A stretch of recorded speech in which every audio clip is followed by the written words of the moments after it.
আমরা জানি আল্লাহ সর্বত্র বিরাজমান। আল্লাহ বান্দার শাহরগ থেকে আরো নিকটে আছেন। তাহলে কেন হুজুররা ওয়াজে বলেন আল্লাহ শেষ রাত্রে প্রথম আসমানে নেমে আসেন? এই দুটি কথার মর্মার্থ দয়া করে বুঝিয়ে বলবেন। আল্লাহ শেষ রাতে দুনিয়ার আকাশে নেমে আসেন, এটা হুজুরদের কথা না, এটা রাসূল আকরাম সাল্লাল্লাহু আলাইহি ওয়াসাল্লামের কথা, হাদিসেই আছে। এখন কথা হলো আল্লাহ শেষ রাতে দুনিয়ার আকাশে নেমে আসেন, হাদিসে আছে। আবার আল্লাহ রাব্বুল আলামিন আমাদের শাহরগের নিকটে আছেন, হাদিসে আছে। তাহলে শাহরগের নিকটে থাকলে আবার দুনিয়ার আসমান নেমে আসার প্রশ্ন আসে কোত্থেকে? খুব সুন্দর প্রশ্ন। এটার উত্তর হলো আল্লাহ রাব্বুল আলামিন বলেছেন যে ওয়ানাহনু আকরাবু ইলাইহি মিন হাবলিল ওয়ারিদ, আমি মানুষের শাহরগেরও আরো নিকটে। এই যে আল্লাহ শাহরগের আরো নিকটে বা শাহরগেরও কাছে, এটার দ্বারা কি বোঝানো হয়েছে? এর দ্বারা আল্লাহ রাব্বুল আলামিন আমাদের শাহরগের কাছে অবস্থান করছেন, আল্লাহর অস্তিত্ব এখানে, এটা না। এর মানে হলো আল্লাহ রাব্বুল আলামিন আমাদের ব্যাপারে এত বেশি জানেন যে আমাদেরকে আল্লাহ তাআলা এইভাবে মনিটর করছেন। এটা আল্লাহর জ্ঞান, আল্লাহর ইলম। আল্লাহ রাব্বুল আলামিন যে আমাদেরকে বেষ্টন করে আছেন সেই সম্পর্কে বোঝাতে গিয়ে বলা হয়েছে এটা, যে উনি আমার কাছে আছে। আমরা নির্বাচনের সময় বলি না চেয়ারম্যান সাহেব আপনি আগে চলেন, আমরা আছি আপনার সাথে। এর মানে কি চেয়ারম্যান সাহেবের শরীরের সাথে মিশে মিশে চলি আমরা? উনি তো ওনার বাড়িতে, আমি আমার বাড়িতে, তারপরেও বলি কি চেয়ারম্যান সাহেব আপনি আগে চলেন, আমরা আছি আপনার সাথে। মানে কি? এর মানে হলো যে আপনার সাথে আমার সমর্থন আছে, এর মানে এটা না। ঠিক একইভাবে আল্লাহ রাব্বুল আলামিন অন্য আয়াতে বলেছেন যে ওয়া হুয়া মাআকুম আইনামা কুনতুম, তিনি তোমাদের সঙ্গেই আছেন, তিনি তোমরা যেখানেই থাকো না কেন।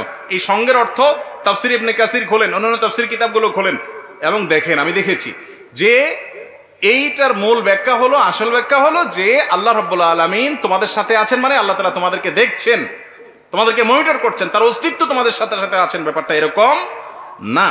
কোরআনে কারীমে আল্লাহ বলেছেন, যে আয়াতের কথা ওইটা আসছে, ইয়ালামু মা ইয়ালিজু ফিল আরদি ওয়া মা ইয়াখরুজু মিনহা ওয়া মা ইয়ানজিলু মিনাস সামা ওয়া মা ইয়ারজু ফিহা।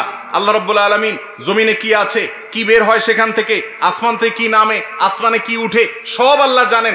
এই কথা বলে এরপরে বলেছেন ওয়া হুয়া মাআকুম আইনামা কুনতুম, তোমরা যেখানেই থাকো তিনি তোমাদের সঙ্গে আছেন। এই যে আল্লাহর জ্ঞানের কথা আগে বলা হয়েছে, আগে পরের আয়াতের অংশ দেখলে বোঝা যায় এখানে জ্ঞানের কথা বলা হচ্ছে, যে আল্লাহ তাআলার ইলম, আল্লাহর নলেজ এত ব্যাপক, যেখানেই থাকো সেখানেই আল্লাহ তোমাদের সাথে আছেন, মানে আল্লাহর নলেজ এবং মনিটরিং তোমাদের সাথে আছে। কথা কি বুঝাতে পারছি? আর আল্লাহ সর্বত্র বিরাজমান, এটা কোরআন হাদিসের কোনো কথা না। আল্লাহ যদি সর্বত্র বিরাজমান বলেন নাউজুবিল্লাহ, তাহলে টয়লেটও তো একটা জায়গা, সর্বত্র বললে তো সেটাও চলে আসে। বুঝতে পারছেন কথা? আমার বিদ্যালয়ে নামাজ পড়ার কোনো ব্যবস্থা নাই, নামাজের জন্য কোনো নির্দিষ্ট সময় দেওয়া হয় না, এবং এই স্কুল এই বড়লেখার স্বনামধন্য প্রতিষ্ঠান, বেশিরভাগ ছাত্র মুসলিম, এক্ষেত্রে আমাদের করণীয় কি? কোনো শিক্ষা প্রতিষ্ঠান বেশিরভাগ ছাত্ররা মুসলিম হলে তাদেরকে নামাজ পড়তে না দিলে এই শিক্ষা প্রতিষ্ঠানের লোকেরা তাদের সাংবিধানিক অধিকার নষ্ট করছে আমি মনে করি। কারণ একজন মুসলমান তার নামাজ পড়ার অধিকার তার সংবিধান তাকে দিয়েছে না, দেয় নাই। আর সংবিধান দেখার না দেখে একজন মুসলমানের এটা রাইট যে তার নামাজ সে পড়বে, সালাত আদায় করবে। সালাত আদায় করার জন্য কত মিনিট সময় লাগে? সালাতের সুযোগ না দেওয়া এটা ইসলাম বিদ্বেষী মনোভাব ছাড়া আর কিছু হতে পারে না। এটা কোনোদিনই হতে পারে না অন্য কোনো কিছু। কারণ বাচ্চারা সালাতের মাধ্যমে আনুগত্য শিখে, লিডারশিপ শিখে। ইমামের আনুগত্য করা মানে কি?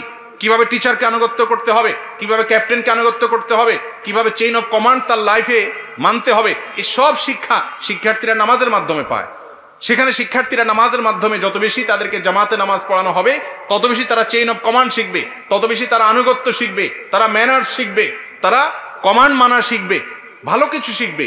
এবং তাদের কাছ থেকে আপনার ভালো কিছু আশা করবেন, নীতিবান নাগরিক আপনি পাবেন, চরিত্রবান নাগরিক আপনি পাবেন। সেখানে তাদেরকে নামাজ পড়তে না দেওয়ার কোনো যৌক্তিকতা থাকতে পারে না। এরকম শিক্ষা প্রতিষ্ঠানের মান যতই ভালো হোক না কেন, কোনো অভিভাবক তার সন্তানকে এরকম শিক্ষা প্রতিষ্ঠানে দেওয়া জায়েজ নাই যে শিক্ষা প্রতিষ্ঠান তার সন্তানদেরকে, শিক্ষার্থীদেরকে নামাজ পড়তে দেয় না, ইসলাম পালন করতে দেয় না। এই অনাচারগুলো আমাদের সমাজে দিন দিন বেড়ে চলেছে। যদি কোনো শিক্ষার্থী কোনো প্রতিষ্ঠানে পড়েন, এখন তো শিক্ষা প্রতিষ্ঠান বছরের মধ্যখানে, আপনি হয়তো কথার কথা বছরের মধ্যখানে আছেন, আপনি চেঞ্জ করতে পারবেন না, আপনি পড়েন, তারা নামাজ পড়তে দেয় না, আপনি টাইম নিয়ে নামাজ পড়ে নেবেন, 5 মিনিটের ছুটি নেবেন। টয়লেটে যাওয়ার ছুটি যদি পাওয়া যায়, নামাজের যাওয়ার ছুটি আপনি পেতেই পারেন। যদি নাও দেয়, আপনি যেভাবেই হোক অন্তত ফরজ নামাজটা আপনাকে টাইমলি পড়ে নিতে হবে। তারা আপনাকে জামাতের সুযোগ দিচ্ছে না, এজন্য তারা গুনাহগার হবে, কিন্তু আপনার দায়িত্বটা আপনি পালন করবেন। কথা কি বুঝাতে পারছি? এরপর প্রশ্ন হলো, মহল্লার মসজিদের কবরস্থানে প্রতি বছর নতুন করে বেড়া দেয়া এবং মৃত ব্যক্তির নাম ও জন্ম তারিখ সম্বলিত বোর্ড বা পাকা পিলার বসানোর কোরআন হাদিসের কোনো বিধান আছে কিনা? বর্তমানে আমাদের কবরস্থান ব্যাপক হারে পাকার বোর্ড পিলার দ্বারাই কবরস্থানের জায়গা সংকুচিত করা হচ্ছে, এ সকল বিষয়ে মহল্লাবাসী মসজিদ কমিটির করণীয় কি? সুন্দর প্রশ্ন। দেখুন, যদি কোনো জায়গায় কবরস্থানের জায়গার সংকুলান না হয় বা জায়গা কম থাকে, তাহলে সেক্ষেত্রে একজন মানুষকে দাফন করার পর সেই জায়গাতে ওই লোকের লাশ মাটির সাথে মিশে যাওয়ার পর সেখানে আরেকটা ব্যক্তিকে দাফন করা জায়েজ আছে, কোনো অসুবিধা নেই। যেহেতু জায়গার অভাব, সেহেতু একই জায়গায় একজন লোককে দাফন করার অনেকদিন পর আরেকটা লোক দাফন হতে পারে, তাকে দাফন করার অনেকদিন পর আরেকটা লোক দাফন হতে পারে। এই ক্ষেত্রে যিনি মারা গেলেন, যাকে দাফন করা হলো, তার ওয়ারিস যারা আছেন তারা প্রত্যেকেই কথার কথা একটা জায়গায় আমার বাবার কবর আছে, ওনার বাবার কবর আছে, ওনার বাবার কবর আছে, আরো কারোর বাবার কবর আছে, 3-4 জনের কবর আছে, প্রত্যেকেই আমরা ওই জায়গায় দাঁড়িয়ে জিয়ারত করব আমার বাবার নিয়তে। আমার বাবার ধ্বংসাবশেষ সেটা মাটির সাথে মিশলেও এখানে আছে, আল্লাহ তাআলা জানেন সেটা, অতএব আমরা সবাই সে নিয়তে জিয়ারত করলে হয়ে যাবে, এটা জায়েজ আছে। এখন যদি একই জায়গায়, যেমন আপনাদের কবরস্থানের কথা বললেন যে জায়গার সংকুলনের না হওয়ার কারণে একই জায়গায় কয়েকজনকে দাফন করা হয়, এটা তো জায়েজ আছে। তো এই কাজটা করতে গিয়ে যদি আপনারা নেম প্লেট দিতে থাকেন সবাই, তাহলে কত নেম প্লেট দিবেন এক জায়গায়? একটা সাইনবোর্ড দিলেন, পাশে আরেকটা দিলেন, পাশে আরেকটা দিলেন, এরকম কতগুলো দিলে তো পুরো কবরস্থান নেম প্লেটে ভরে যাবে। তো সেই জন্য এটা অ্যাভয়েড করা উচিত। এমনিতে নেম প্লেট দেওয়া কোনো দোষের কিছু না, যে শুধু নামটা লেখা থাকলো, আমি চিনলাম এটা আমার বাপের কবর। এটা ধরেন ঢাকার আজিমপুরের কবরস্থান বা বড় কবরস্থান, যেখানে হাজার হাজার মানুষের কবর, প্রতিদিন শত শত বা অনেক মানুষের কবর দেওয়া হয়, সেখানে যদি নাম লেখা না থাকে, আমি চিনবো না, বুঝবো না, নাম্বার দেওয়া না থাকলে, সেই জন্য আপনি দিলেন। কিন্তু আপনাদের এখানে যে ছোট কবরস্থান, এখানে তো এরকম না যে আমি হারায় যাবে, ভুলে যাব, এখানে তো নেম প্লেট দেওয়াটা কোনো জরুরি কিছু না।